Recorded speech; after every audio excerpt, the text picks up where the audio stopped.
Hello, everybody. Good evening here from the UK. Thank you for joining me. My name is Ross McGill on Teacher Toolkit. Thank you for connecting. Thank you for watching. Thank you for signing up. I'm just going to go through a little bit of admin before we start to make sure that you're in the right place. So this is a kind of webinar stroke book launch on the what you see on the screen, our new book published last Friday, The Revision Revolution, and helping schools, teachers and school leaders and parents and our children how to build an effective culture of study in our school. Before I bring Helen in, just to say hello, and we'll do some introductions in a moment. Couple of things. So this has been streamed live on Twitter, Facebook and YouTube. You can leave comments, you can leave some questions, but you need to be logged in to do so, and they'll start to appear in the commentary box. To do so, you need to have logged in on either of those three channels, Facebook, your Twitter or YouTube, and then you can post some questions and contribute. And we're going to be giving some prizes away as well. So I'll introduce the first one in a couple of minutes. We're going to give lots of books away. And we'll go through all that, but it's going to be a nice relaxed evening talking about all the different things we've got in here and some of the resources.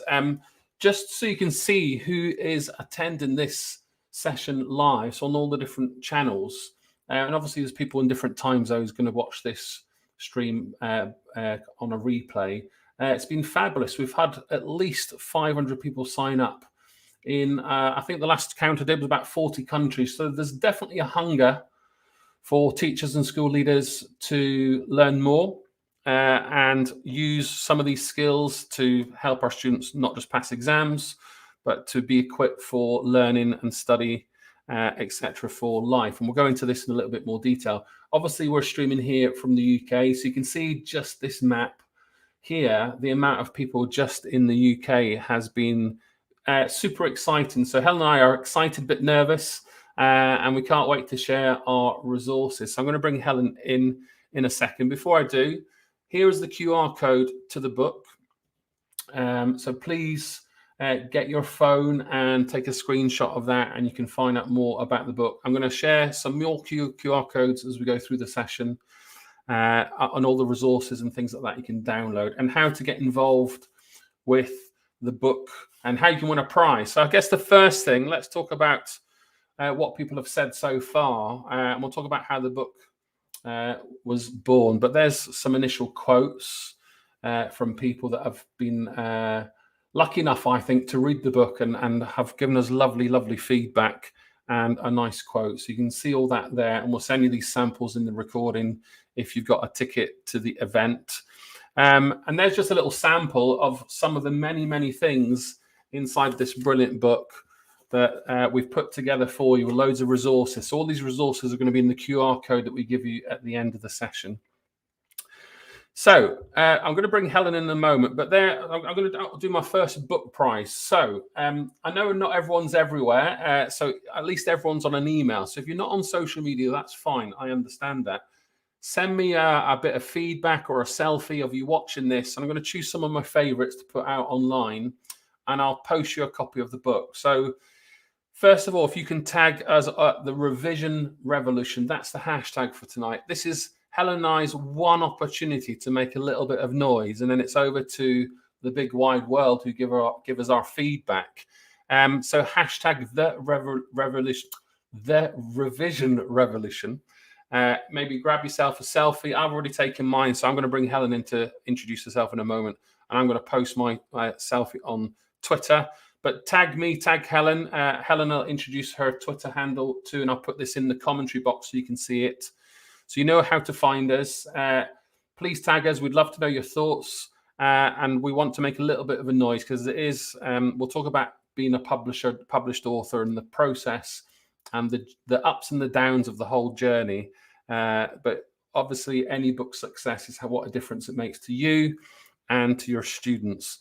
So let's just do introduction. I'm going to bring Helen up on the screen here so you can see her. So she's on there, but she's also in our video now. Hi, Helen. Hi. So if I just do some introductions, because there might be one or two people that don't know me. I know many people have come to me through my channel, but I'm Ross. I kind of blog on and tweet on Teacher Toolkit. I've been a teacher since the early 90s. I started blogging in 2007 as a hobby, really, as an online diary reflection. And almost 15 years later, 16 million people have read the site. And it's been wonderful to get feedback, to learn new things, to get connected with brilliant teachers like Helen. And I guess my day-to-day work now is predominantly training teachers all around the world, as well as publishing lots of material on my blog. And I'm struggling with my doctorate. I'm in my 4th year. I think I've finally got to a place where I know what I want to do. The pandemic's been a distraction for all of us, but I'm about a year or so behind, but I'm close to getting ready to now get my proposal put together and start actually getting on with it. So that's me. I'm going to hand over to Helen. I guess one last thing I should add is this is my 9th book, so it's a real privilege writing books. I remember the first time when I published a book, how nerve-wracking it is, and what a privilege it is to have your work in print and for other people to part with their cash. And that's an interesting thing. And I know Helen is a new author, so I'm going to kind of guide her along the way, but I'm going to give her this platform to share her ideas and her kind of thoughts behind the book process. So I'm going to just take myself off the screen. I'm going to take the slides off, let you see Helen full size. And Helen, could you just start by just introducing yourself? And a reminder to everybody, if you log into Facebook, Twitter, or YouTube, you can leave a live commentary. So I'll give you an example. We've got Claire here who's just left a comment. There we go. So I can pin your comments on. You can be seen by the whole world. I can give you a shout out if you tell me where you're watching from as well. So that's nice. We'll come back to that as well. And if I just put our banner on the screen, that's our hashtag. Anyway, I'm going to stop talking. I'm going to hand over to Helen to introduce herself, and I'll be back in a moment. Evening, everybody. It is so lovely, and I am absolutely humbled by the number of people that have turned up this evening to give up part of your Wednesday to listen to me talk about revolutionising revision. I'm currently a head of English in Oldham. Prior to that, I was an AST, an advanced skills teacher, and a lead teacher for literacy. So I've been really lucky in my role that I've been really immersed in learning and teaching, and I'm a bit of a learning and teaching geek, really. There's never enough knowledge that I can get. But for those of you who don't know Oldham, there are areas in Oldham of disadvantage, and one of my real missions throughout my career has been to try and narrow that achievement gap, and hence the revision revolution, really, because the book does aim to do just that. So I thought I would start off by talking a little bit about how the revision revolution came into being. I do start in the introduction by talking about my own experience of revision. And actually, my own experience of revision is largely quite positive. However, there's a big however here. There's a big but coming. I had a lot of factors that enabled me to be in quite a privileged position, really. I had conscientious circle of friends. We all really pushed each other to revise. I have to admit, it was last minute revision though, which is absolutely not what I'm advocating in the book. I had academic parents and supportive parents who would create an environment conducive to study for me. I even had a private tutor. So I had all of those things helping me to do well. So despite the fact I was never really taught how to revise, I still managed to succeed. But there's a couple of, like I said, I told you there was a book coming. There's a couple of massive buts here. The first one is that actually I got a AA star in science. Now, if you were to say to me, oh, what do you know about GCSE chemistry? I'd struggle to tell you anything at all. So the type of revision I did enabled me to perform, it enabled me to pass exams, but it certainly didn't enable me to develop that kind of foundation of powerful knowledge that we want for our students, that almost platform for them to access higher order thinking, for them to develop in their lives, whether it be further in higher education or whether it be their chosen career. So it wasn't really learning as such. It was more just passing those exams, getting those grades, which nobody can take away from me. But, you know, I don't remember that learning. I don't remember the large majority of it. I would also add that come A level and degree level, where it was that bit more, quite a lot more complex, that revision didn't actually serve me very well at all, and my grades did drop. And, you know, what about everybody else? That was my thinking when I started to write the Revision Revolution. What about all those huge number of students? You know, I believe that I was in the few rather than the many. I believe that I was in the minority. I was in the lucky minority who aren't afforded all those advantages. So what about all those students who they're constantly being told, you need to do this in order to succeed, but they're never told how. And, you know, they're very likely to give up then, aren't they? So, and who can blame them? So I started to think a little bit about the problem with the R word, which obviously I've talked a little bit about already, but I thought, wouldn't it be interesting to do a little bit of student voice on this and just see what the students at our school think about revision? So in the next couple of slides, you'll be able to see, I know it is a little bit small, sorry, but you'll be able to get a bit of an overview of their thinking around revision. Now you can see that there's quite a lot of them linking it to an assessment, a test, an exam, which was unsurprising for me. There's also, in the next couple of slides, quite a few comments that show that students have no knowledge actually of any type of spacing or interleaving, you know, the science behind revision and study that enables it to be effective. So, you know, they're revising to pass a test and they're revising in the run up to that test. They're not actually revising because it's interesting learning, and surely we need a bit of a shift there. And I'm going to talk about how we might create that shift. This question here, how do you feel about revision, was the most striking for me. So a third of our students had something negative to say. I actually think in our context, you know, we do teach bits and pieces of revision, and that's not too bad. I was expecting much, much higher. But, you know, these kind of comments, boring, difficult, stressful, but possibly most heartbreaking of all, I just don't know how to do it. And then that might be a student who's desperate to achieve, desperate to do well, but they simply have never been shown how. And I think really that's so unnecessary. You know, I go back time and time again to this idea that this particular era in teaching, I actually feel very privileged and very lucky to be part of an era that is so fueled with research and evidence. And, you know, there's always latest more pieces of evidence coming out all the time.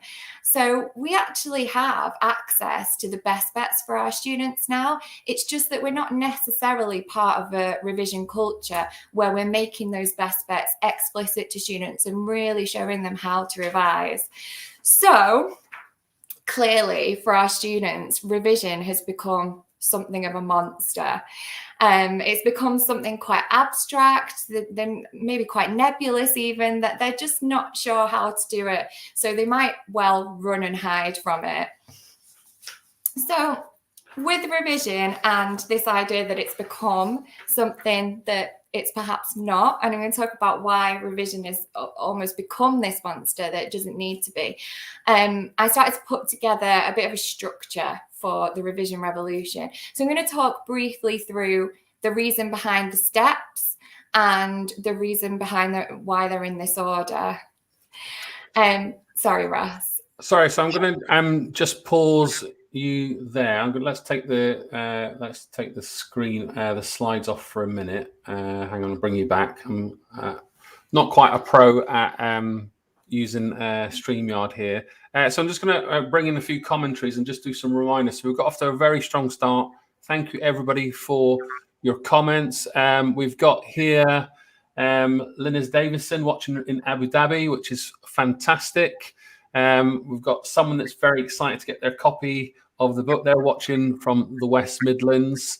Was a lovely comment here from Claire, who said she's watching with her teenage son. So we hope we give you lots of tips for your exams this academic year or the future. And then, Helen, one for you here from Emma Louise, someone you work with. Oh, Emma, I love Emma. So she's watching from Huddersfield. People all over the place. So thank you very much for logging in, leaving comments. Please keep posing questions to Helen. I'll put them up on the screen to nudge her. I'm kind of guiding her along the way as well. I guess just before we move forward with the actual chapters, Helen, if I can just give people a little bit of context for the book. Obviously, I've done this a few times now, but Helen was writing inside Teacher Toolkit as a teacher blogger probably a few years ago now, Helen, isn't it? Yeah. And you were writing all this kind of content, and obviously in an online world on all the analytics that you can analyze. I started to see that this was definitely a topic that teachers were hungry for. So I guess we started to think about this book emerging. Now, what people might not know is actually Helen and I kind of drafted a book over 2.5 years ago that was rejected. And I think the word revision, which Helen will talk about later, the kind of relook, etc., the etymology of that word. In keeping with the revision revolution, we went back to the drawing board, didn't we, Helen? And we took the summer off. So this was in the height of the first pandemic, 2020. And we kind of restructured the book, rethought about it, and then sent it off to the publishers. And this is after we drafted, I think, 40,000 words at the time, Helen. There was a lot already written. There was a lot. So, we looked at a structure, we redrafted it, thought about a different approach, and then went through this whole redrafting process again, very much in keeping with the revision, refining, rereading, etc., etc. And I think 18 months on since that rejection, we've now got this brilliant book in our hands. And I'm pleased to have supported Helen in the process, co-authoring it, getting it, reading every word, getting to the place where, contributing ideas, looking at resources, having all these QR codes so people can download and access all the materials. I think fundamentally the revision revolution kind of builds upon all the great ideas that all teachers do, but Helen will explain, how we need a revolution of sorts, and she'll go about the rationale, explaining why it's come to be, and we've kind of put it all in the book. So I just thought I'd just do that first before we moved forward. So let's see any other comments. So just reminders, everyone, if you haven't got the book, maybe some of you have, but could you tweet a selfie of yourself watching this session? Hashtag the revision revolution, tag myself. Helen, could you remind everyone of your Twitter or your Instagram user? I'll type it in the chat box. Yeah, I think it's on the screen. It's @Kiara_Dora. That's right. So I'll just put that in the chat box for everybody. There we go. So tag us both. I'll choose some people at random. I've got lots of books to give away, and I'll post those to you early next week. So the more excited, the better. The more noise, it'd be really good for both of us. So one opportunity. Right, I'm going to hand back over to Helen. Let's take this comment off. Let's get the slides back up. So Helen, are we happy on this slide, or should we move forward? I'll talk briefly about the structure of the book. I'm glad you interrupted me there, actually, because I wanted to make the point, which I would have forgotten, that because it is a revolution, because it is a big culture shift, is why it's structured in steps. So it's not something that myself and Ross expect to happen overnight, and it's not a quick fix, but we think it's exciting, like Ross said, because it's something that could potentially turn revision on its head and make it something students love, dare I say. Okay, so let's move forward. So there's the hashtag. Another reminder, everybody. Let me just ping that comment out of the way, and let's get into the chapters. So there's 9 chapters, everyone. So keeping an eye on the time. We're going to be here for a good hour. We might go over past 8 o'clock GMT here. So if you need to go, it's all recorded. It'll be on the YouTube channel. If you come through tickets on Eventbrite, I'll send it to you also, so you won't miss out. Right, Helen, I'll disappear. I'll let you get on with chapter 1. Thank you. So I was talking about why the book is structured in the way that it is. I start with step 1, which is revolutionary curriculum. And there is a reason for this. Obviously, there's a reason that the book is structured in the way that it is. But curriculum, I suggest, is our starting point because is it revision worthy? So in step 1, I suggest that you reflect on the curriculum at your context and just have a think about, is it brimming with that irresistible knowledge, whatever it is that makes your subject area fascinating? And we're really making that very, very explicit for our students. And it's knowledge that students repeatedly bump into. So it's allowing that irresistible knowledge to enter long-term memory, but therefore they're actually wanting to revise. We've got a curriculum in place that is worthy of revision. It's worthy of remembering. It's something that it's knowledge that is going to really serve them well in further and higher education and in life. Are there high levels of challenge, but it's similarly accessible to all? So it's scaffolded in a way that everyone can access it. Does it tell a story of your subject? I know that Christine Council has written loads of really fascinating stuff around weaving the narrative of your subject through your curriculum. Is there that balance of breadth and depth? That's such a difficult thing to achieve. But I think even just asking yourself that question of your curriculum means that you've set the wheels in motion to be able to achieve that to some degree. Can your students see themselves reflected? So you know your context better than anybody else. Can students almost like find a voice in your curriculum? Is there that diversity there that we're striving towards? And, you know, no curriculum is complete without that literacy where students are empowered to talk, read, and to write like subject experts. So once we've had an opportunity to reflect on our curriculum, and once we're happy and confident that it is really powerful, then we can start to put the wheels in motion for how to enable students to effectively study and revise and remember that irresistible knowledge. So Helen, I put this comment up here from Anya. As a new head of department, I'm so glad to be part of this, which is a lovely bit of feedback. And lots of people super excited.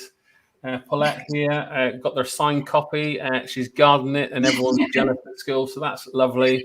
And then from Linda, looking forward to receiving my book too, feeling inspired. So thank you, Linda, for joining us. And Lindsay has got her book today and she's really excited to get to the bottom of it. So we're going to go on to chapter 2. Remind everyone, hashtag the revision revolution, tweet, tag, whatever you want to do. And I'm going to choose a few people at random. I haven't got endless stocks. I've already given 100 away in the last week. So I'm waiting for more stock to arrive. And we did sell out on Amazon, I believe, Helen. So I think that's all been, the stocks have been replenished. That's a good sign. So this book's going to make a big difference. So thank you, everybody, for your feedback. Again, reminders, if you log into Twitter, Facebook, or YouTube, you can leave a comment and I'll put it on the screen and we can pose some questions to myself or to Helen. Okay, Helen, chapter 2. Okay, so I talked about the problem with the R word from the student's perspective, but in step 2, I look at who our key stakeholders are. Obviously, the students are one of them. I'm going to turn my attention to those in step 3. But in terms of identifying our stakeholders, obviously there's parents, there's senior management, there's governors, but step 2 really focuses on calling them all to arms and pushing that revolution, almost selling it to them, but particularly focusing on staff and staff CPD. So one of the problems with the R word, the problems with revision that I suggest that maybe our starting point in our staff CPD, is this idea that students have that it's just for exams. The reason for the big smashed kind of glass image, by the way, is what I'm suggesting here is that we kind of smash revision up in its current form. Revision is not just for exams. I think that's a really reductive view. And I think that's where a lot of the anxiety around revision comes from that is unnecessary, I'm going to suggest. Revision is mysterious. How do we do it? It's a bit like saying to me, okay, go and practice for a tennis match. Well, I can have a go, but I'm going to lose that match because I've absolutely no idea. I need coaching through it. And that's what I'm going to suggest we do with revision as well. There's a huge amount of fear of failure. And that's often when, as we know, students give up, don't they? I talked about my background earlier in the session. And, you know, I was lucky, I was privileged, But that doesn't mean that it's only the students with tutors who should be afforded those advantages. Everyone should be able to access revision, and we can make sure that that happens. The idea of cramming, that is still everywhere, isn't it? I mean, all the way up to university level, you'll have students almost bragging sometimes about pulling an all-nighter just before they do their exam or just before they need to hand their essay in. So that's very much part, I think, of the current revision culture that we need to be cracking and breaking and kind of reconfiguring. How many of us have been subject to, perhaps I should call it the dreaded I word as well as the dreaded R word, these kind of last minute interventions, which in my experience, it's been a sort of too little too late with year 11, maybe not very productive, teachers and students giving up their time. You know, if students were part of a culture that practiced effective studies skills from year 7, that absolutely just wouldn't need to happen, or it'd happen in a way where students are popping along to a session knowing exactly what revision strategy to use and almost like guiding themselves through it and being quite self-regulated with it. That massive chasm that we've got at the moment between school and university, I'm going to talk later on about note-taking as a skill and how we can perhaps explicitly teach that. When I got to university, and for all of us, you know, when we're sitting in lectures, we've absolutely needed to take notes. I had no idea how to do that. So, you know, I found a way. I was reasonably successful at university, but if I'd been explicitly taught that through school, then it definitely would have been a smoother transition and would have removed a significant barrier to higher and further education. Students not knowing what their strengths and their weaknesses are, that, you know, again, we're all very familiar, aren't we, with those students who are wholly reliant on us to tell them what their targets are moving forward, and they're really quite needy. But it's understandable because we're not necessarily developing that metacognition and self-regulation. The final bullet point on this slide, I'm so passionate about this one, and I'm guilty of it, so I'm absolutely not pointing the finger with this, but I think part of our current revision culture is to say things like, you must revise or you'll fail, or, you know, even worse, comments like, if you don't revise, your future is at stake, you won't get the grades you need for your job, or whatever it is you want to go on to do. And that it's no wonder that students feel anxious and really negative about revision when we're constantly throwing that threatening language about. So what I suggest in the revision revolution is that we reconfigure the idea of revision into something that students no longer dread, they don't fear it. Can they even begin to love it? I think they can. I think they can if we have this culture shift. So by making it a powerful part of learning, by making it accessible for all, and we'll look at how we can do that, there are lots of strategies that absolutely guarantee success. So somebody on the chat earlier that Ross pulled up mentioned retrieval. Retrieval, depending on how it's done, is a guarantee of success for students. I'm going to show you a couple of examples of that later on. Because it's a guarantee of success, it's therefore low threat. A regular habit, let's normalize study from year 7, and then students don't see it as something frightening because they're empowered to do it and do it effectively. Teaching explicitly about how to space and interleave their study. Making it purposeful, so making a link between what they're doing at home and the study that they do, or even in class, and what we're then asking of them, so they can see those links between the study and the curriculum. Breaking away that chasm, so now it's a smooth transition up from school into further and higher education or into their career. Building metacognition, creating self-regulated learners, and finally, like I said before, really passionate about this one, reframing the language that we use around revision. So instead of chastising students for not doing it, or not doing it enough, or not doing it very well, we're able to say things like, congratulations on some really effective self-quizzing, or, you know, the parents might say, well done with your flashcards this evening. So we've got that real positive, uplifting and empowering language around revision. And no, it will take a culture shift, but I absolutely think we can do that. So at the risk of repeating myself slightly, one of the slides in the resources that go with the book is here on the screen. So it's looking with staff at traditional revision consists of. So, you know, often we might give students past papers to complete, but what are they really gaining from that? You know, if they don't know what they're doing right and wrong, then probably gaining very little. Actually, worst case scenario, they might be just reinforcing bad habits by doing that. Some ineffective strategies such as rereading and highlighting, cramming, we've already talked about, last minute interventions, possibly not revising at all, but not having that modelling, that explicit modelling, which is absolutely key to them being able to revise successfully. So instead, again, I talked about before how we're in this really exciting era of teaching that is based on all this science around learning. So introducing them to concepts like retrieval, spacing, dual coding, elaboration, interleaving and spacing, concrete examples, developing lifelong study skills, making it a regular habit that's explicitly modelled right across the school. I'm just going to go back to number 7 for a second, desirable difficulties. I think this is another one that I'm absolutely at pains with my students to be really transparent about. So I will say to them, does this feel hard? Good. As long as it doesn't feel impossible, because that's not a desirable difficulty. But actually, retrieving something from memory, so closing your exercise book and trying to remember it, is much harder than just passively rereading your notes. But that's a good thing, because in the long term, you're going to remember it. You're going to become more knowledgeable and more intelligent. So just being explicit with students about the fact that you're finding something difficult, well, good. Actually, Einstein found a lot of things difficult, but look how successful he was.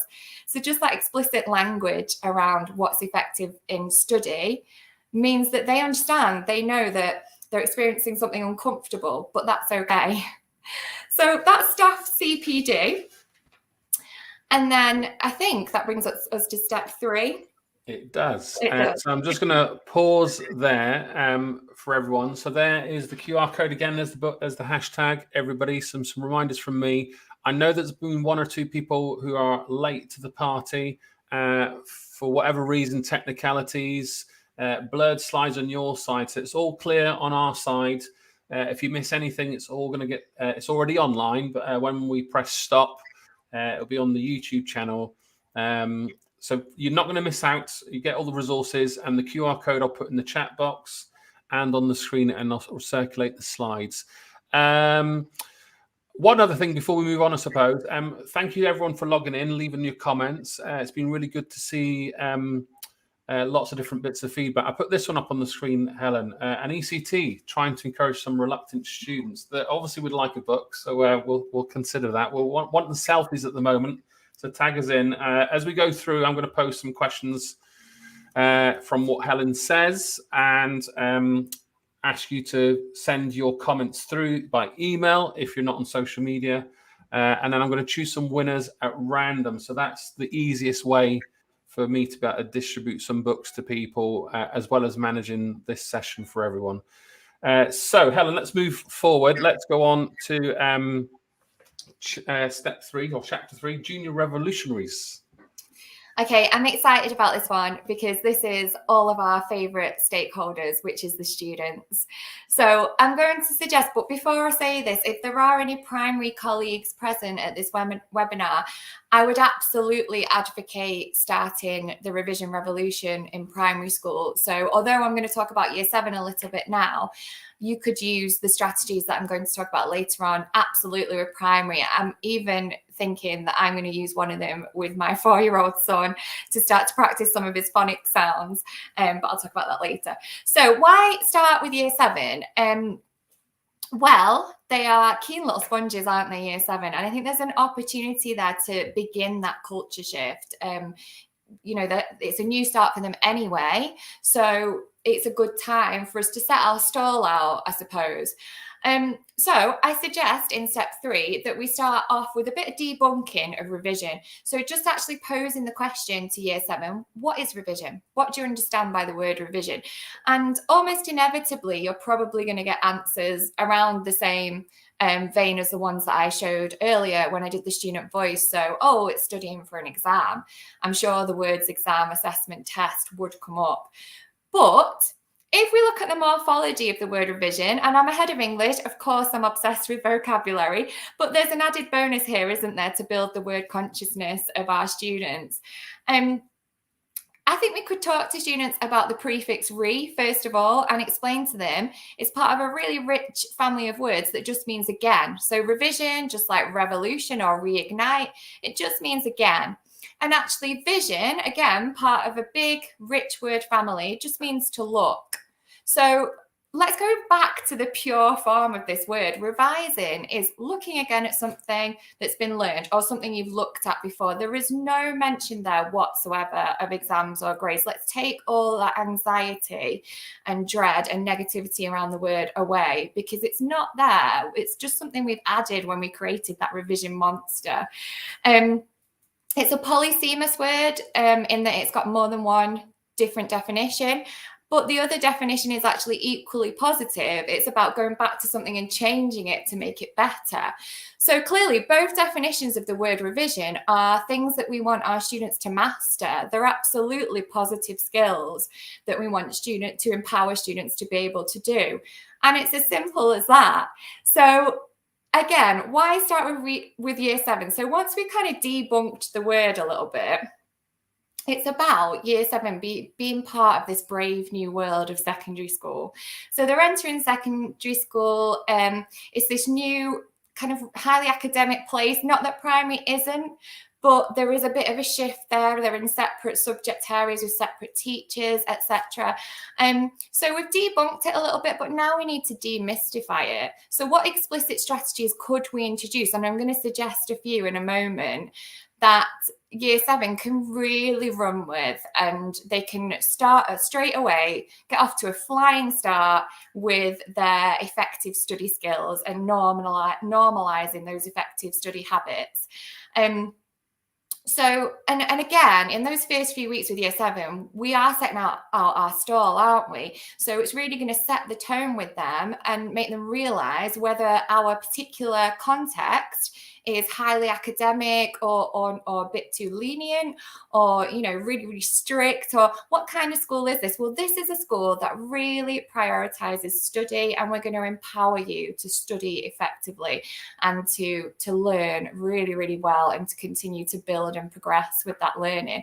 But it also enables us to develop that common language around revision. And I just want you to imagine a world for a moment where your year 7 students leave in year 11 or year 13 talking eloquently about metacognition, about retrieval, about, you know, the particular flashcard method or note-taking method they use to help them with their study, and how amazing that would be.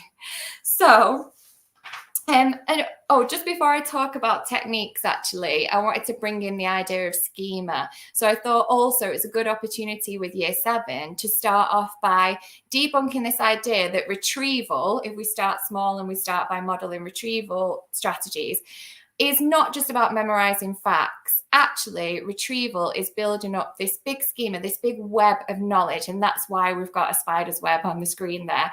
I think the spider's web is a great visual for year 7, because what we can say to them is, look at all the interconnecting lines. Well, these all represent different pieces of knowledge. What would happen if one of those lines broke, if one of those pieces of knowledge left our memory? Well, it would obviously be more fragile. The web could potentially break. But I think the fragility of a spider's web is also really powerful here, because we can talk about the fact that actually it is a fragile structure, and we need to repeatedly be using that knowledge and practicing that knowledge, because with knowledge, we either use it or we lose it. But the more we build this schema and the more items of knowledge we have to connect with one another, the more easily we understand new things. It's how we make sense of the world. Helen, I think that analogy of that spider web is fantastic, and I think it's something that I would recommend to everyone watching to take away in terms of understanding schema, but particularly when one of the links on the web breaks, how that schema can be disconnected and not categorized. I've got this comment for you, Helen, before we move forward, from Claire here. Any tips for using these techniques in tutor time? Great question. There is actually a whole chapter, so step 6, that we'll get onto, is about a pastoral curriculum. So it's designed to be delivered perhaps through PSHE lessons or well-being, however you structure that in your school. But there's no reason why little chunks of it couldn't be used in form time. It's just, again, it's thinking about what's right for your context. So how long do you have? I know we have a longer afternoon session in form time at our school. So we've got like 20 minutes in the afternoon, which is almost half a lesson, isn't it? So there's a good opportunity there. You can do a lot in 20 minutes. Yeah, you can do loads. You can certainly do a bit of flashcard revision. So definitely, I think it can be a missed opportunity, because sometimes form time, you know, you can be doing bits of admin and stuff, can't you? Which is really important, I know. But there's definitely opportunities to use that time. So everybody, we're going to go on to the next stage. But before we do, let me just take this off the screen. I'm going to offer another book prize. So this is for people that have logged in. So it's going to be an immediate prize winner here. So in the Twitter, Facebook, or YouTube commentary, but if you were lucky enough to be part and logged in at the start, Helen talked about her survey of her students when she was unpicking some of the kind of problems with revision. She said a number in terms of how many students said they struggled or said something negative. So I'm looking for people with the correct answer in the chat box. I'm not going to choose anyone that comes first. We'll choose a person at random. And if you can add a comment, even better. And then we'll choose somebody. And then I'll ask you to send, once I choose that winner, I'll ask you to touch base with me through an email.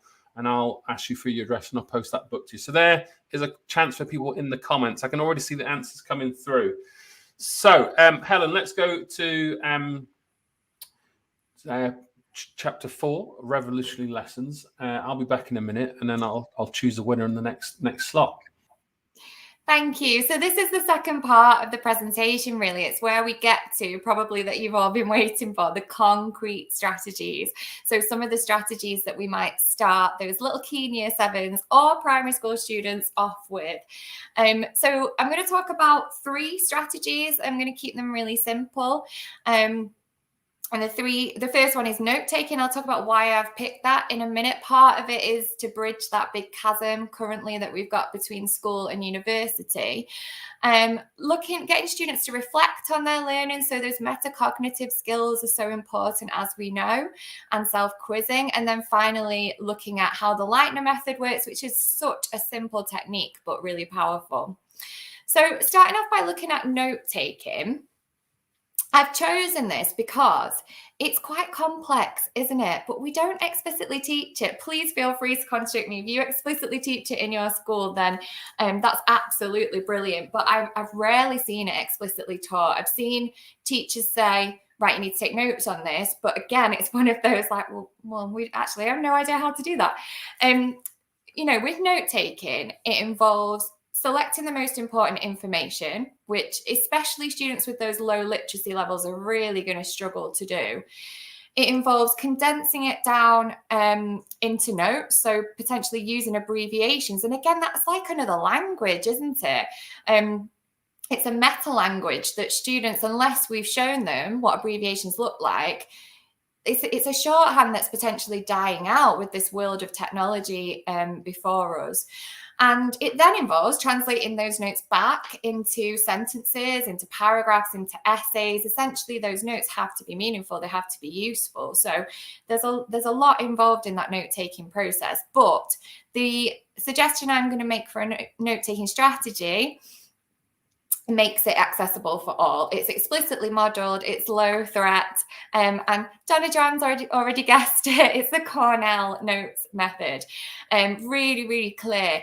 One of the good things with note taking as well is it's active. So if you want to say to students, okay, we're going to watch a short video here, or we're going to read a text, they could be quite easily switched off, couldn't they, during that time? But by asking them to take notes or showing them how to take notes, they've got to be actively watching, listening, taking it in, and thinking about the information. What's most important? What are we going to select here? So Cornell Notes, as a couple of you have already mentioned, involves writing a title at the top. And then you've got your cues down the side, and you've got your notes and your summary at the bottom. So it's really, really clear. The template was there. And but students will need guiding through as to what kind of notes, what kind of cues to write. So it's a great way to also explicitly teach types of questions. So your question stems such as why, how, when, where, etc. Another great thing about Cornell Notes is that it then becomes a self-quizzing resource. So all students need to do is cover up their notes, have a look at the cues, see what they can remember, and they can quiz one another in pairs, or they can just self-quiz.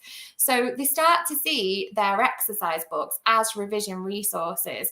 This is made even more purposeful if you say, right, you're going to self-quiz on your Cornell Notes, and then you link it in some way to a lesson that's coming up, and they can see the purpose of that learning and the links between the study strategy and the curriculum.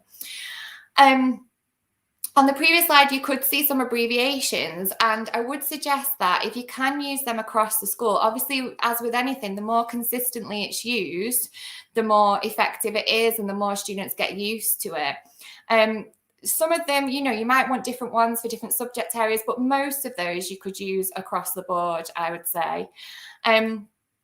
So once you've modelled the Cornell Notes technique, and here's an example here, which is actually based on the Leitner method, and I'm going to talk about that in a moment.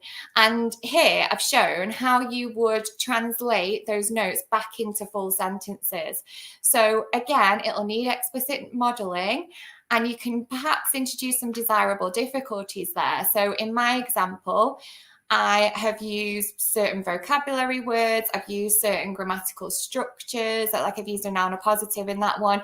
And if you're explicitly modelling that and then asking students to include it, it just makes sure that their writing is of a standard and it's academic. And like I say, you're introducing some of those desirable difficulties. So that was note-taking. And then self-quizzing obviously goes hand in hand with note-taking, but learning reflection. So once they've done their bit of self-quizzing, and it doesn't have to be on Cornell Notes, it could be self-quizzing on anything. It could be the flashcard quizzing that I'm going to talk about in a moment. Just asking themselves questions like, what could you remember easily? What was more difficult? What did you struggle with, and why do you think that was?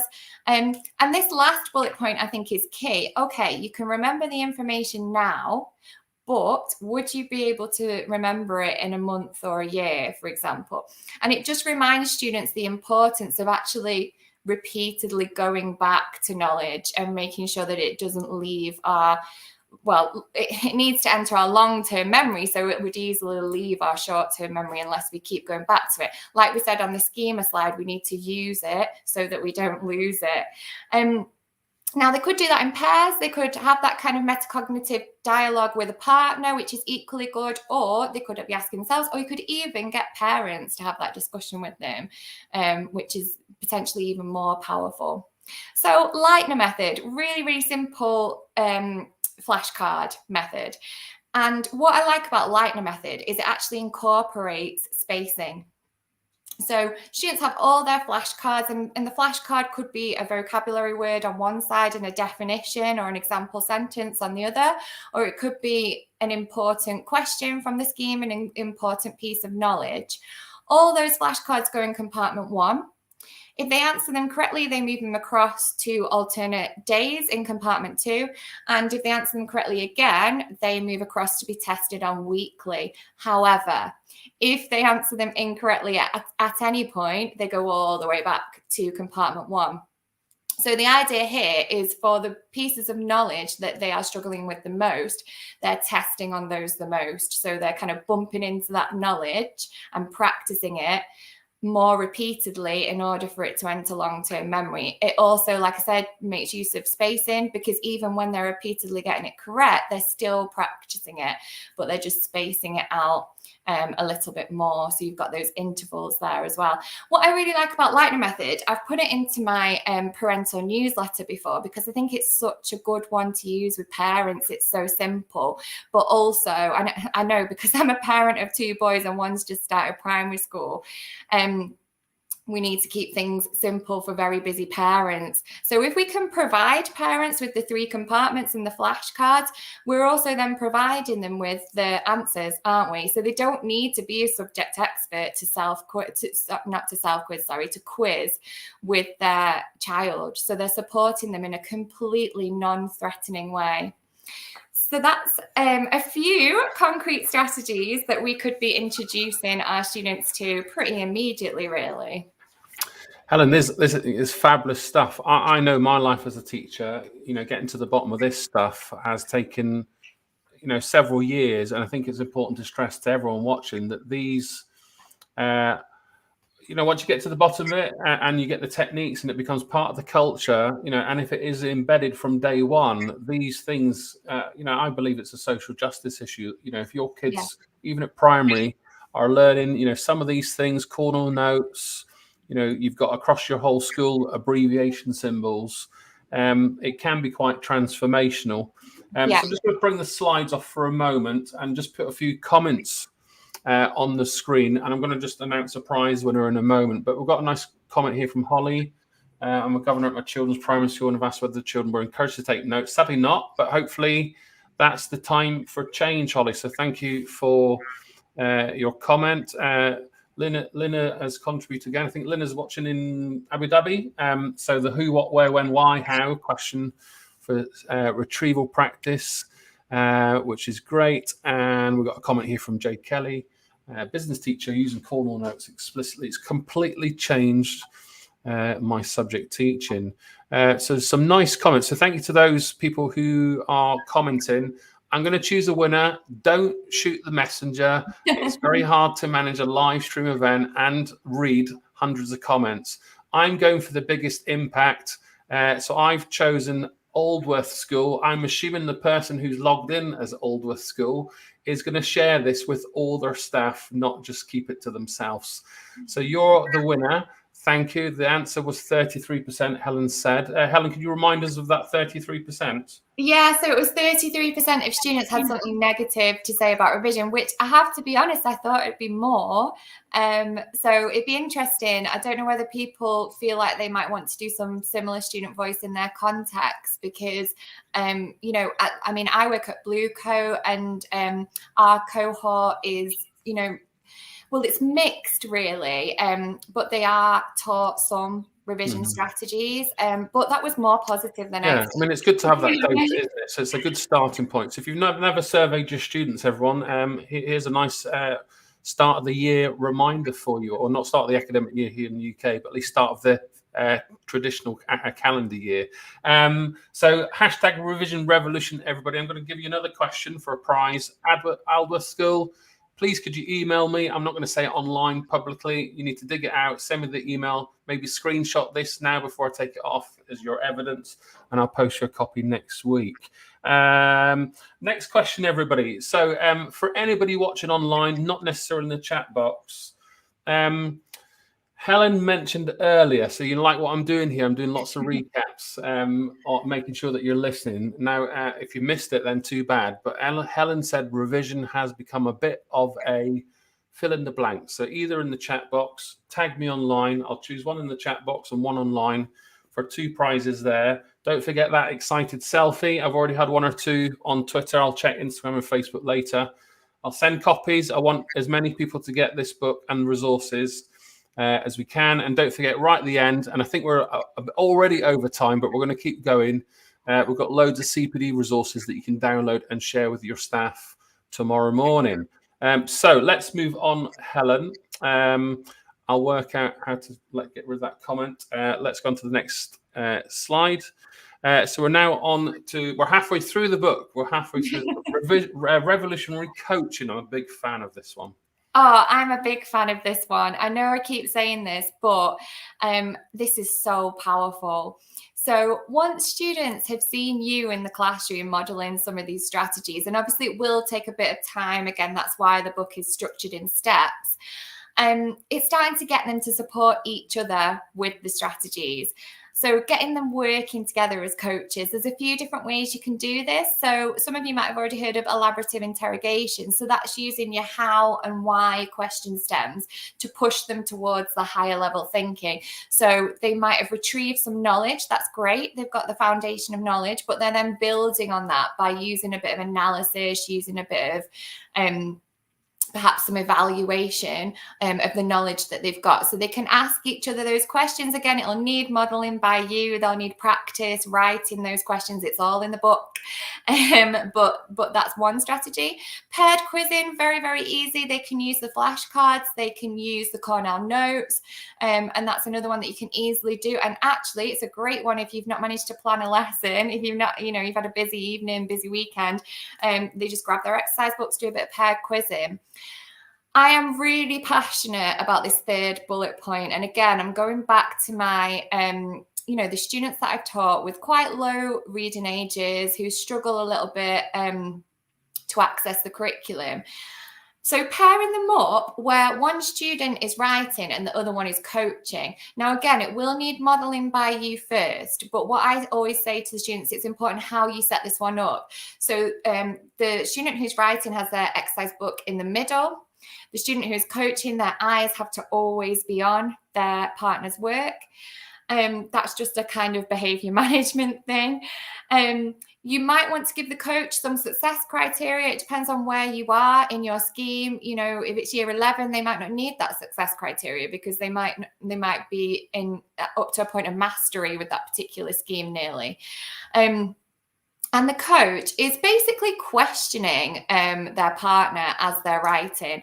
And the student writing is explaining their choices. So they're really practicing metacognition as they're writing and as they're coaching. Now, just going back to what I was saying about doing this with your students who struggle through low reading ages, etc., it's been transformational. The way I think it does two things. I think one, it really makes them think about their writing. So it makes them absolutely up the level of their writing and the quality, but also it puts them on the same side. And I always say to them, right, when I mark your work or when you feed it back, because they're often very, very proud and wanting to feed it back, it's a team effort. It's not that person because that person did the writing. It's both of you. And they're often just extremely proud of being on the same side. I think sometimes, and certainly in my circle of friends, revision becomes something very competitive, and that can be quite toxic. But when you're doing things like this, where students are like learning buddies and they're on the same side, they become another scaffold, another layer of support for each other. And again, it's that enjoyment and that love of revision that we really want to foster. Tip, teach, try again. Really, really simple. But again, students won't be able to do it immediately. They'll need lots of practice. So they're questioning each other and their partner doesn't know the answer. So they give them a tip. They would then give them a second tip. If they still aren't getting it correct, then they would teach it to them and ask them to try again. Now, you might say, well, they're trying again after it's just been taught to them. That's just parroting it back. But what it does is it ensures that they have that accountability. So there's no opt-out here. I'm going to teach it to you, but you have to still answer the question. So tip, teach, try again is a great way to elicit answers from students and kind of coach them towards the correct answer. Okay, I'm back, Helen. Right, I have to. So this is a great section. In the next section, we're going to talk about well-being. Teaching kids resilience, looking after themselves and ourselves as well, included, and being in a good position to use these strategies. Before we move forward, I need to also manage prizes. There's tons of comments on some of the channels I'm trying to read. I'm trying to cope with it all, so I will choose people after the event. But let me just pick out some highlights and get a few people doing some digital whoops, I suppose. So who have we got? So Helen finished the sentence. Revision has become a little bit of a monster. That was the correct answer. So let me just, there's Alba Skull saying thank you. You're welcome. So please get in touch. I'll post that to you. I'm going to choose Charlie, simply because she did this nice little emoji. I'm a sucker for emojis. So Charlie, get in touch and I'll send you a copy of the book. And I'm also going to choose Jay Kelly, only because she's been called a monster too in her school corridors and the classroom. So I hope it's not, the kids are not being too cruel. So I like that comment. And there's loads on Twitter, so I'm going to choose some of those later. And there's been loads of people sharing selfies and all sorts of things. So thank you. That's we're very happy with that. Right, Helen, let's move on to kind of a couple more chapters. I'm just conscious of time, everyone. So it's about 8 o'clock. I know lots of you, at least tagging me online, are really enjoying this. So thank you. I think we'll be about another 15 minutes or so. So if you want a kind of sense of how long to stay on the line for, or pop to the loo, or grab or top your coffee up, there's your kind of cue. Don't forget, if you log into Twitter, Facebook, or YouTube, you can leave a comment for us, at least in the live stream. So Helen, revolutionary well-being. Okay, so I keep saying that I'm really passionate about every single step, but this one I think is incredibly important. Someone put a comment earlier, I'm so sorry that I can't remember the name, but about utilizing form time. And this is a similar idea, really. It's about making explicit to students the science of learning. Now, again, it's up to you in your context to think about how to go about this. It doesn't necessarily have to be through PSHE lessons, but I do talk in the book about how my PSHE lessons, I remember making a lot of posters. So I guess what I'm suggesting here is perhaps we've got an opportunity there to really teach students what the science of learning says, what the research says, what is going to be effective for them. And again, it's all about empowerment. It's all about them knowing what study skills are effective and what's going to help them through education and through life. So there is a fully resourced pastoral curriculum in step 6 of the book, and it includes information about study skills, metacognition, retrieval, schema, note-taking, elaboration, the Leitner method, developing metacognition, so developing these self-regulated learners, and developing autonomy. And again, the point of this is that through dedicating our whole curriculum to this really important, powerful stuff and sharing it with the students, we're developing this common language. So actually, what we should have is all our stakeholders, students from year 7 to year 11 or 13, teachers, parents, governors, all of us sharing this common language that talks about certain study skills, how they're being used, what's working, what isn't, what they need to do to move forward with their learning. So that's step 6. I'm trying to pick up the pace a little bit because I could talk forever. And I like that. You know, you're quite rightly, Helen, very passionate about all the chapters. And I think if we go back to the slide where we've got the kind of connection, you can kind of see how all this neatly interleaves all together, and why everything, as we've said at the start, is none of these components can exist on their own. They're all interconnected to help transform that culture, and hopefully the book brings this all to life for you. So Helen, step 7, senior revolution. Yeah. Okay. So senior revolutionaries are our parents, our senior management, and also our senior students. So it's thinking about those students that we caught at the start of year 7 and brought them along on this revision journey, on this absolutely exciting adventure of empowering study skills.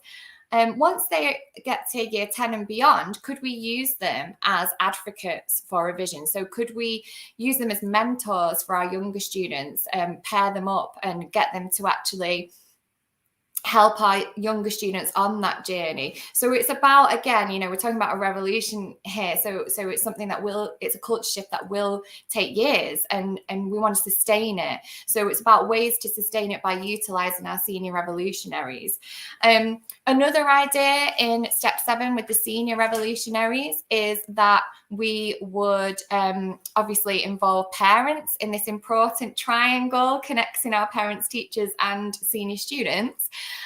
So I've talked a little bit about how we might involve parents with some of the simple techniques, but also, you know, through newsletters, through parents' evenings, there's a great opportunity to talk about those study skills. And also, if you've got a school, well, most people have a school website, but if you've got the tools to be able to have maybe videos on there, like how-to videos about, you know, this is how the Lightner method works, or this is how you can support your child with note-taking or self-quizzing, that could be potentially really powerful. In terms of staff and our senior staff, so our senior management, it's really important that they are at the forefront and they are really supporting this revolution. So if there's CPD running on Retrieval, for example, they are at the front of that staff training session and they're really championing it. They could also run assemblies where they talk about, you know, I mentioned Einstein earlier and how he had an absolute plethora of difficulties on his journey to success. He had loads of struggle, but through sharing those anecdotes with the students, it normalizes it for them, and they see that actually struggle is just a normal part of the learning process. It's not a reason to give up. So opening up that ongoing dialogue, and again, I suppose it is to an extent in the hands of the senior management of the school to keep that dialogue going and keep the momentum up. I talked about revision champions, making revision champions of our students so that older students can be advocates. We've talked a lot about using pastoral time, so form time or PSHE, to deliver a whole curriculum, but form time could also be used to celebrate achievements, and assemblies similarly could be used to, you know, reward those students who have successfully managed to overcome a barrier in their learning through an appropriate study skill. You know, there could be a slot in every single assembly in every year group that celebrates those kind of achievements with study. So, Helen, we're going to move on to the next chapter, which is homework and, you know, equipping, you know, improving the culture of homework with families as well as with our young people. And you mentioned some really interesting points here. Just before we move forward, we've got a nice comment here from Pepper8823. I really like the phrase empowering study skills. And then we've got a couple of comments here from Holly. There's the first one. I'm currently mentoring a teacher whose learners are post-exam. She's looking for support or revision. And I've sent her the link for the book and frantically texting her, try this. So thank you, Holly. Right, let's go into the revolutionary home study, and then we've got one more chapter to go, and then we're going to wrap things up and send you a QR code. So Helen, tell us more about the homework chapter. Okay, so I'm just going to talk briefly about why homework only appears in step 8. I think it's really important that, you know, what we can't do, it's that modelling process that's so important and perhaps is missing at the moment in terms of revision. So what we can't do is say to our students, here you go, here's a Cornell Notes template, off you go and make some notes. We can't do that. It won't be successful. Students have got to have tons of modelling of these strategies before they can do them independently. So that's why homework comes quite late on in the book. It actually comes directly before step 9, which just gets you to reflect mainly on year 1 of your revolution. So by the time you're at step 8, hopefully students will be feeling confident enough to try some of these strategies independently. Now, again, there's a few sort of prerequisites here. With study strategies, we want to try and make them active, so students are actively thinking and having to work quite hard, not passively highlighting, not passively rereading. We want to make them accessible for all. We talked about modelling, low threat and purposeful. So again, it might be linked to the lesson, an upcoming lesson. So, you know, revise through your flashcards this vocabulary, and we're going to use it in the next lesson in a paragraph on this, for example. So the first strategy, this comes from Agarwal and Bain, actually, their book on powerful teaching, and it's a retrieval card. Very, very simple. So you give students items of knowledge that you deem to be important, and obviously you should already have studied these items of knowledge, and they star them if they know them, and they put a question mark if they don't know them. So if they've starred them, that's fine. They can write in the answer, although they will need to check those answers to avoid that kind of illusion of knowing that's also mentioned in the book and unpicked a little bit. If they put a question mark, then they simply look them up. And then, so essentially what I'm saying here is there is a guarantee of success. It's a completely low threat, low stakes exercise because every student can do this. You know, they will know probably at least one of the items of knowledge because they've studied them. But for the ones that are a bit more tricky, they simply look them up. And that metacognition is coming in again because it makes them explicitly aware and even visually aware of where their strengths and weaknesses are. So that's one really simple possible homework study strategy. This second one, again, it's from Argwell and Bain, but I have adapted it. So I love this one because it makes use of spacing. So they have to remember things from very recent study, but they also have to remember things from what will feel to them a million years ago, because, you know, last week can feel a long time ago to our young people.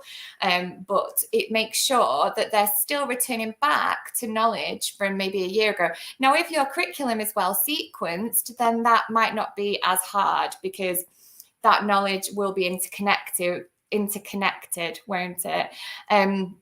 And it probably will be linked and returned back to. The way that I've extended this, though, so they've got their 3 facts. This is factual kind of surface level knowledge. But then they have to develop those facts into a sentence. So again, it's about bridging that gap. Like we talked about schema before, it's not just about memorizing facts, it's about understanding. So bridging that gap between retrieving information and retrieving facts and actually higher order thinking. So they have to then combine all of those items of knowledge into a beautiful sentence. Again, I've introduced a few desirable difficulties here. So there's some grammatical structures I've asked them to include. You could include them to ask them to include certain vocabulary, and again, it just elevates the level of sophistication and possibly makes their sentence more academic. So that is homework. So fantastic, Helen. Thank you. Right, everyone. So I'm going to show a few comments on the screen. 2 or more opportunities to win a copy of the book. I posted 100. I haven't got 100 in stock, but I will get some and I'll post them out to you.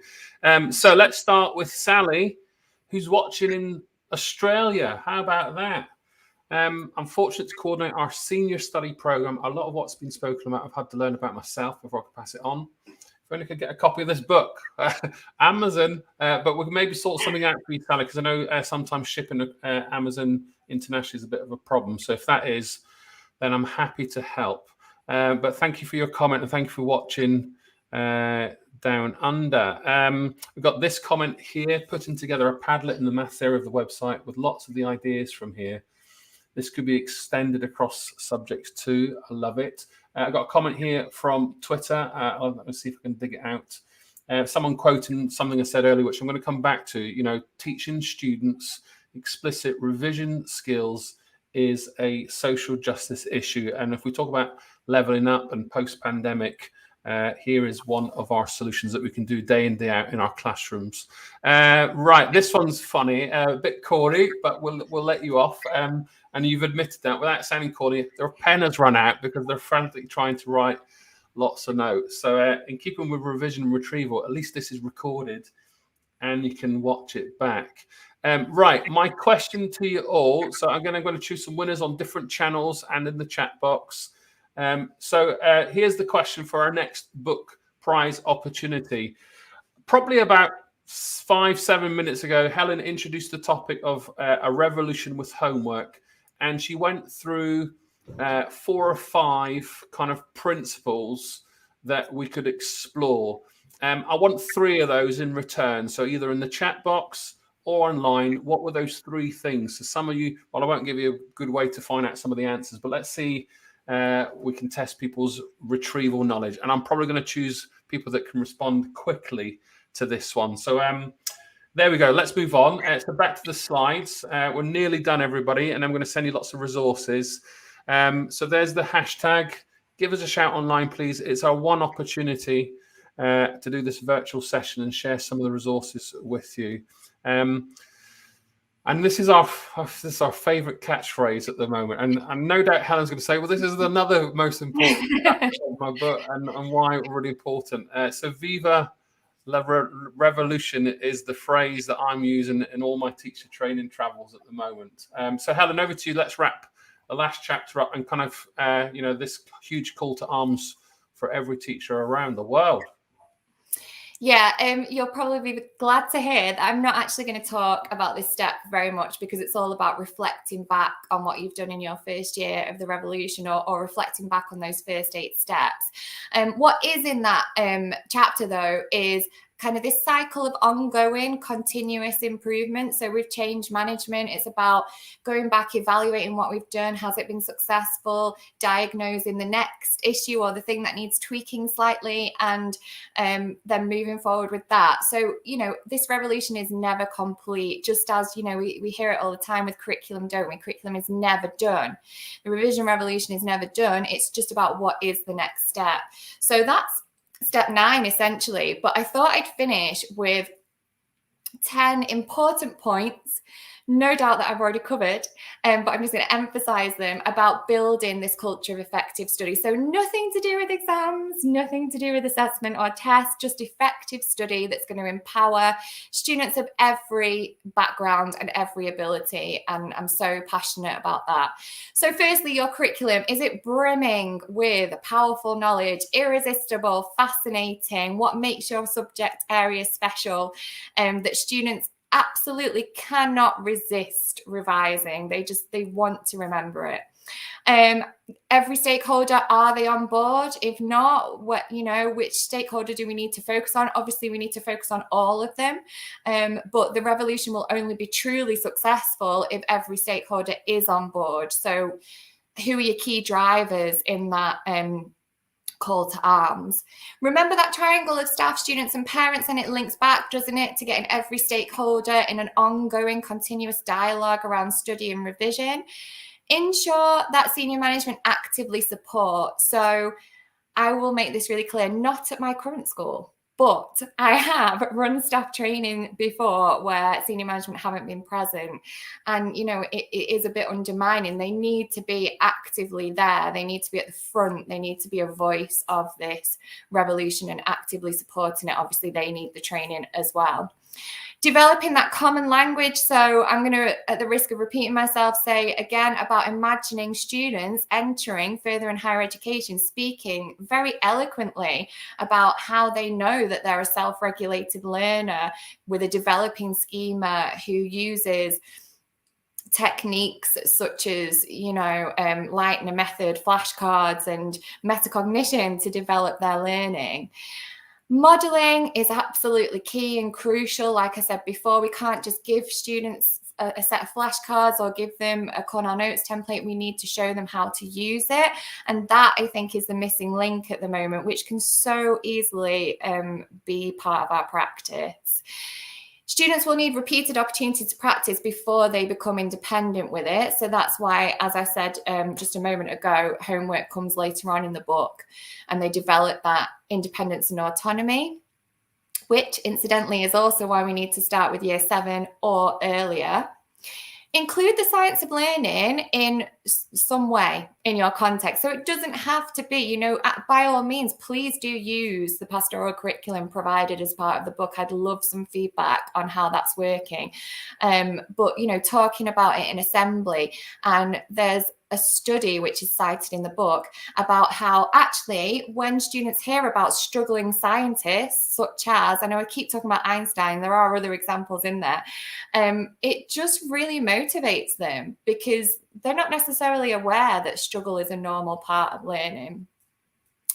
Okay, and the last couple of steps, I haven't actually talked about assessment and feedback, but again, in step 9 of the revolution, it does talk about specifically about multiple choice quizzing, actually. So making assessment and feedback part of your revision revolution. So aligning study skills with assessment. So, they might be studying something through their flashcards or any other piece of homework that they're then going to have a multiple choice quiz on potentially.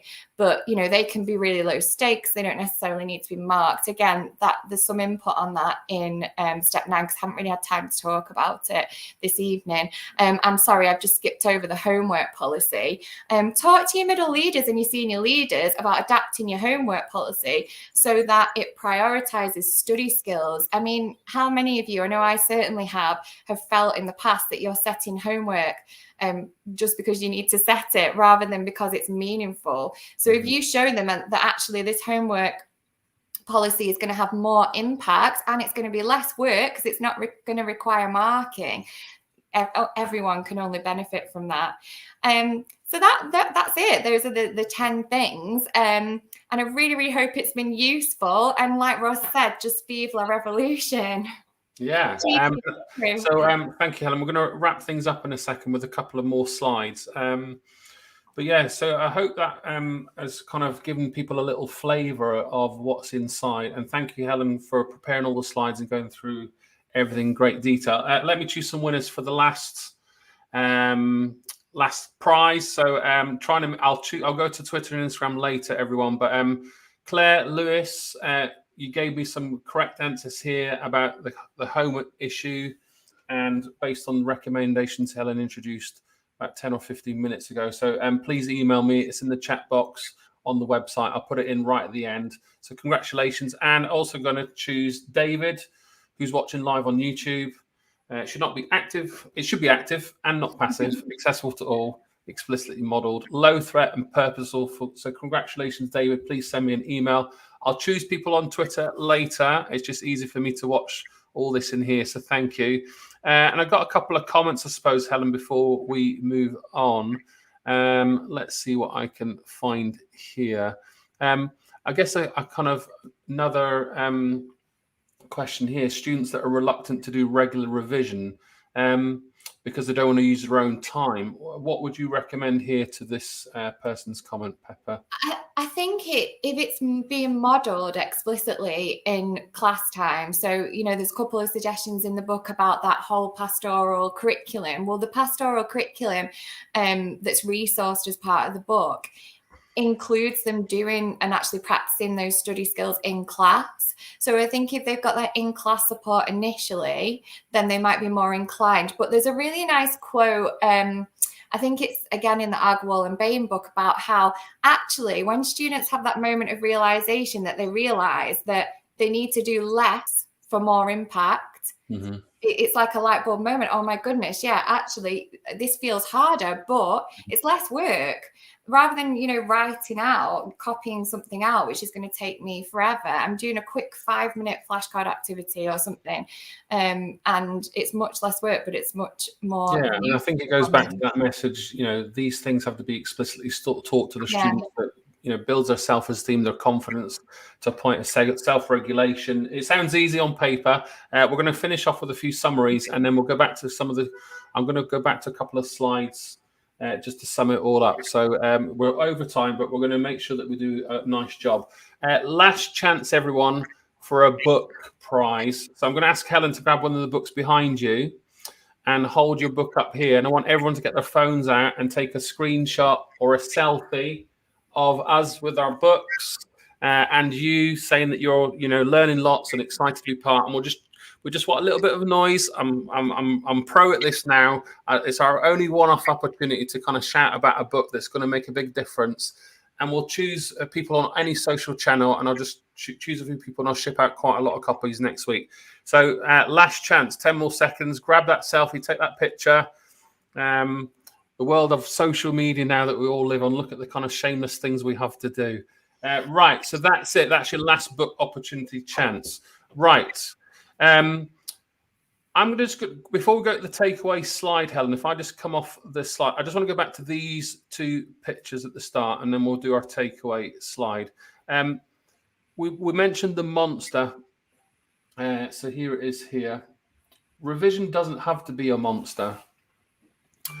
And there's many things that we can do in and out of the classroom. There's lots of things we can do behind the scenes too. But there are a lot of things that teachers can do day to day in the classroom, which we hope we've kind of given you a little kind of taster of things that you can do. For me, this slide, pragmatically, and of course the people watching outside the UK and have different rhythm to an academic year, but for people watching in the UK, you can kind of see how we've worked out how this might thread out throughout the year and give you a kind of route map. And then each chapter goes into this in great detail. And I guess just one last thing before I go to our takeaway slide. I can't screenshot every part of the book, but that little slide there will give you a kind of little taster of to the kind of resources that Helen's pulled together, the references, the research, and the kind of detail going into step by step some of the things that you can do. And one of my favorite resources there on the right hand side, the question matrix. So let me go to the slide just to wrap things up, Helen. Let's go to our takeaway and sum things up. So over to you. Thank you. And I'm going to get really passionate again because Ross mentioned it a few times, social justice issue. Absolutely. I just really feel, and again, this was part of the birth of the revision revolution, that if we're not explicitly modelling effective revision, effective study strategies, then we are potentially widening that disadvantage gap or contributing to the Matthew effect. Again, when I talked about my experiences of revision, they were fine, they were okay, they weren't great. I didn't really know how to revise, but I managed, I found a way. But there's such a massive, huge wealth of students who that won't be possible for, but that's easily solved. It's easily solved through explicit modelling, and we can really reframe the way that students think about revision and make it something that they love and, dare I say it again, even enjoy. So the language around revision that I talked about quite a little bit, reframing that as well. And that's it really. The book's available now. I really hope you enjoy it. I would love to hear about how the revolution is going in your school if you decide to try any of these strategies. Just to sort of link back to one thing that Ross was talking about with the steps, it is mapped out to sort of cover an academic year, but it's very much dependent on your context. There's a little bit at the beginning of the book where you do a bit of a review or a bit of an audit as to where your school is up to. And you can absolutely dip in and out of the steps. You can make them last, you can spread them over a much longer time period or a shorter time period. It will all depend. And as always, nobody knows your school better than the members of staff in that school. So you will know best what's right for you. But I hope you find something useful in there. And I would love to hear all about there is tons of useful things in there. Right, everyone, grab your phone, scan this QR code. So if you're still with us, you've got the best part. If you've disappeared, you're going to miss out on the resources. This QR code will take you to a PDF, which is linked inside the book. But if you haven't got the book, then at least you can get the resources. And there's all the kind of slideshows, the presentations, some of the assemblies that Helen has led in her own school, and they're all for you to download and edit and use back. Helen, do you want to explain some of the things they might find in that link?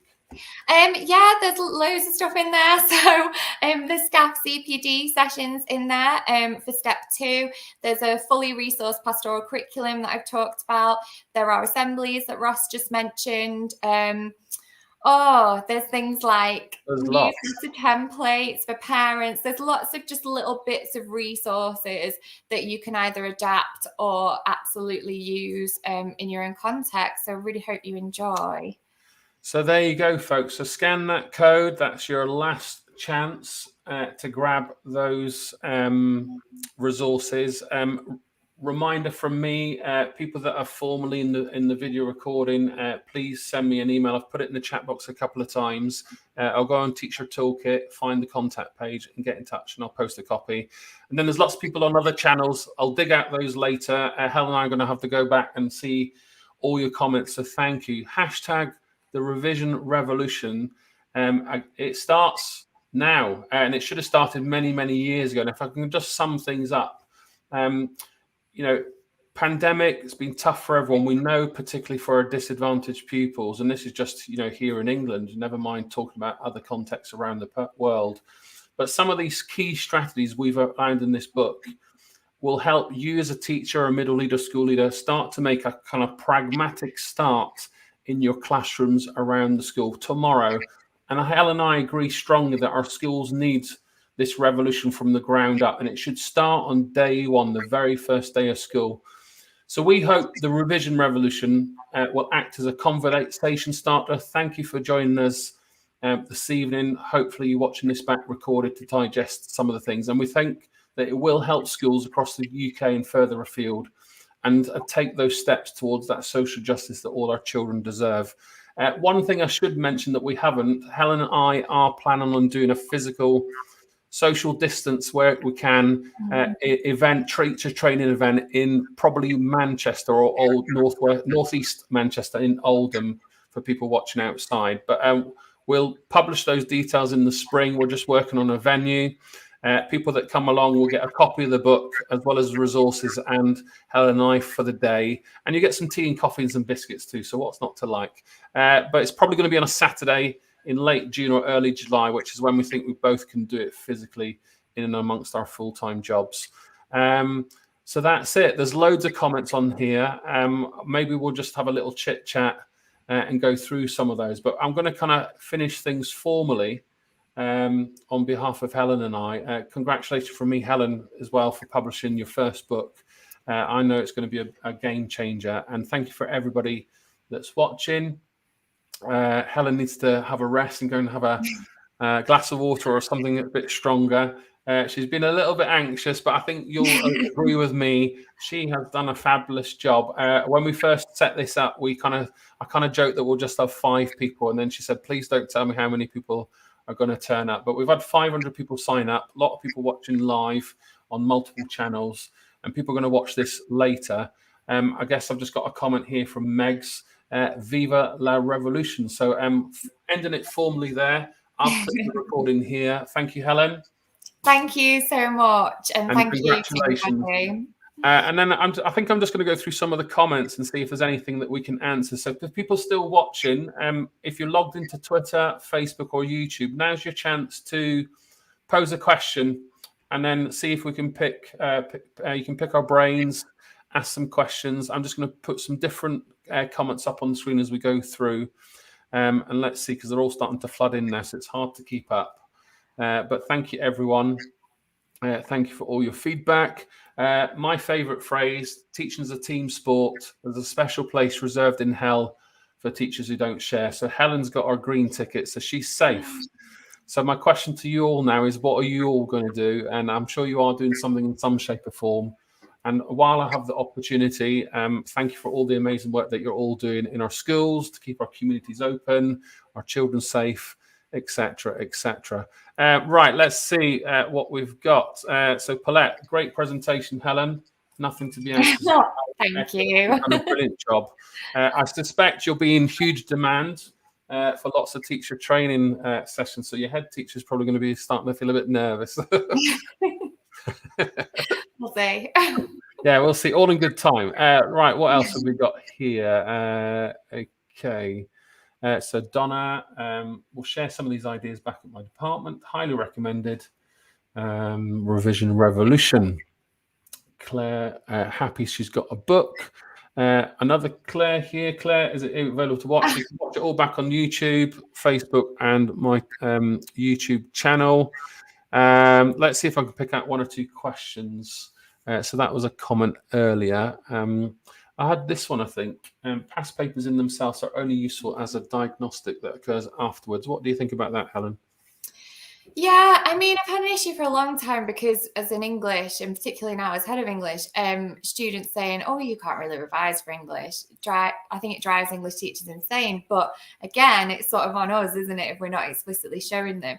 But then a lot of teachers will be, oh, well, take some past papers, have another practice. But sometimes all that does is kind of entrench some of those bad habits because they're not aware of what they need to change and how they need to progress. And I think there's no chunking, is there, of the individual skills.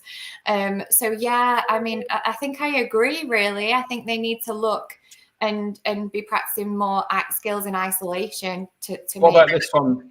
Key Stage 5 students struggle with cornel notes. Any ideas? Yeah, I can understand that if it's Key Stage 5 maths and physics. I mean, my knowledge of A-level science is pretty much non-existent. But I mean, it just depends, what the texts are like in that subject area. There certainly would be videos, wouldn't they, that they would potentially watch. and perhaps make notes from. And again, maybe explicitly using some of those abbreviations and things like that, lots and lots of modelling. I think most things go back to modelling, don't they? Any ideas for students who struggle with working memory? So my dyslexic daughter, for example. Yeah, I mean, working memory is very flimsy, isn't it? My memory's terrible now. But again, it's just like, it's that idea of repeatedly bumping into knowledge. So I know the example there is specific to being dyslexic, but actually for any student, and, you know, that phrase again, what works for, you know, disadvantaged students or students with particular needs works best for all. So again, it's that repeated practice, I think, and just going over and over and over it. One more from Tina here, so keep them coming, folks. Not related to revision, but do you have any advice or tips to support learners to give each other constructive feedback? T-level students in particular, so. Yeah, constructive feedback, it absolutely, again, needs to be modelled. And that coaching example that I gave earlier does not come overnight. And I did tons of work with students on actually what's the appropriate thing to say here. And you can even have, like I've got them, little kind of crib sheets of the kind of questions. So giving them question stems that they might use to try and be more constructive with their partner. But it does take time and it does need a lot of modelling to get them to that. My favourite strategy, Tina, is from Bambrick Sontoya, who wrote Leverage Leadership, this methodology. So PIPL, PPIPL, so praise, Ross, I'm really pleased with what you've done today. Probe, you know, why have you written it in this way, for example? So we zoom in on a particular topic. The other person identifies 2 or 3 potential solutions to take. We narrow it back down to one actionable step. We make a plan now, next week, this term, etc. And then check for understanding, repeat back what we've agreed or summarize the conversation. So you might find that little technique might be a good way for your T-level students. It's all in the book. I've explained it a few on some of my YouTube videos, as well as on some of the blogs, if you think that might be something worth trying. Let's do one more. We have a weekly CPD morning briefing slot. So I'm going to ask for a slot to share some ideas from this for our school. Helen, from me, talk us through just some of the CPD things you did in your own school. Yeah, I mean, the only sort of slight prerequisite I'd say with this is I do think it needs to be more than, not saying you're suggesting that it wouldn't just be this, but you know, just a little bit of CPD on one area, because it is such a culture shift. But like I suggest in the book, the starting point for me was retrieval practice. So we've done a lot of work on this departmentally. I think, you know, whole school, they did a lot of work on it before I started, because I've only been in this current role for about 18 months. And it's just starting small and introducing staff to the idea of retrieval, the science of it, kind of framing it for them, but it can't be done in one session. So I think sometimes, not always, but sometimes with CPD, it's like, right, we've had our CPD on this, now we're going to move on. But it needs to be, so we did it departmentally with a series of sessions throughout the year and continuing to build and create that dialogue. So that's the way that I tend to favour doing CPD. So it's continuous and the dialogue continues. In keeping with the research recommendations, you know, I've always said if it works for our kids or it's recommended for our kids, it's also something worthwhile doing with our teaching staff. Yeah. Right, everybody. So again, I'm going to close things formally. I've already tried once, but we've been going since 7 o'clock, so an hour and a half. So well done, Helen. And congratulations again. I can't wait to get our physical event done. Thank you to everybody for watching.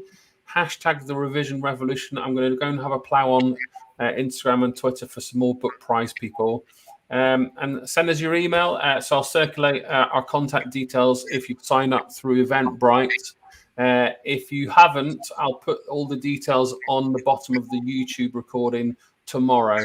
But we're going to go and log off and have some downtime. But thanks again for watching.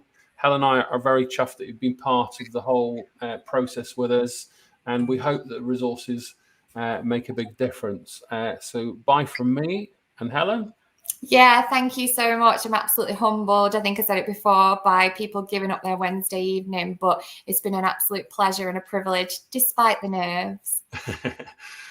Okay, everybody, bye for now. I'm going to press this big button in the corner of my screen saying end the live broadcast.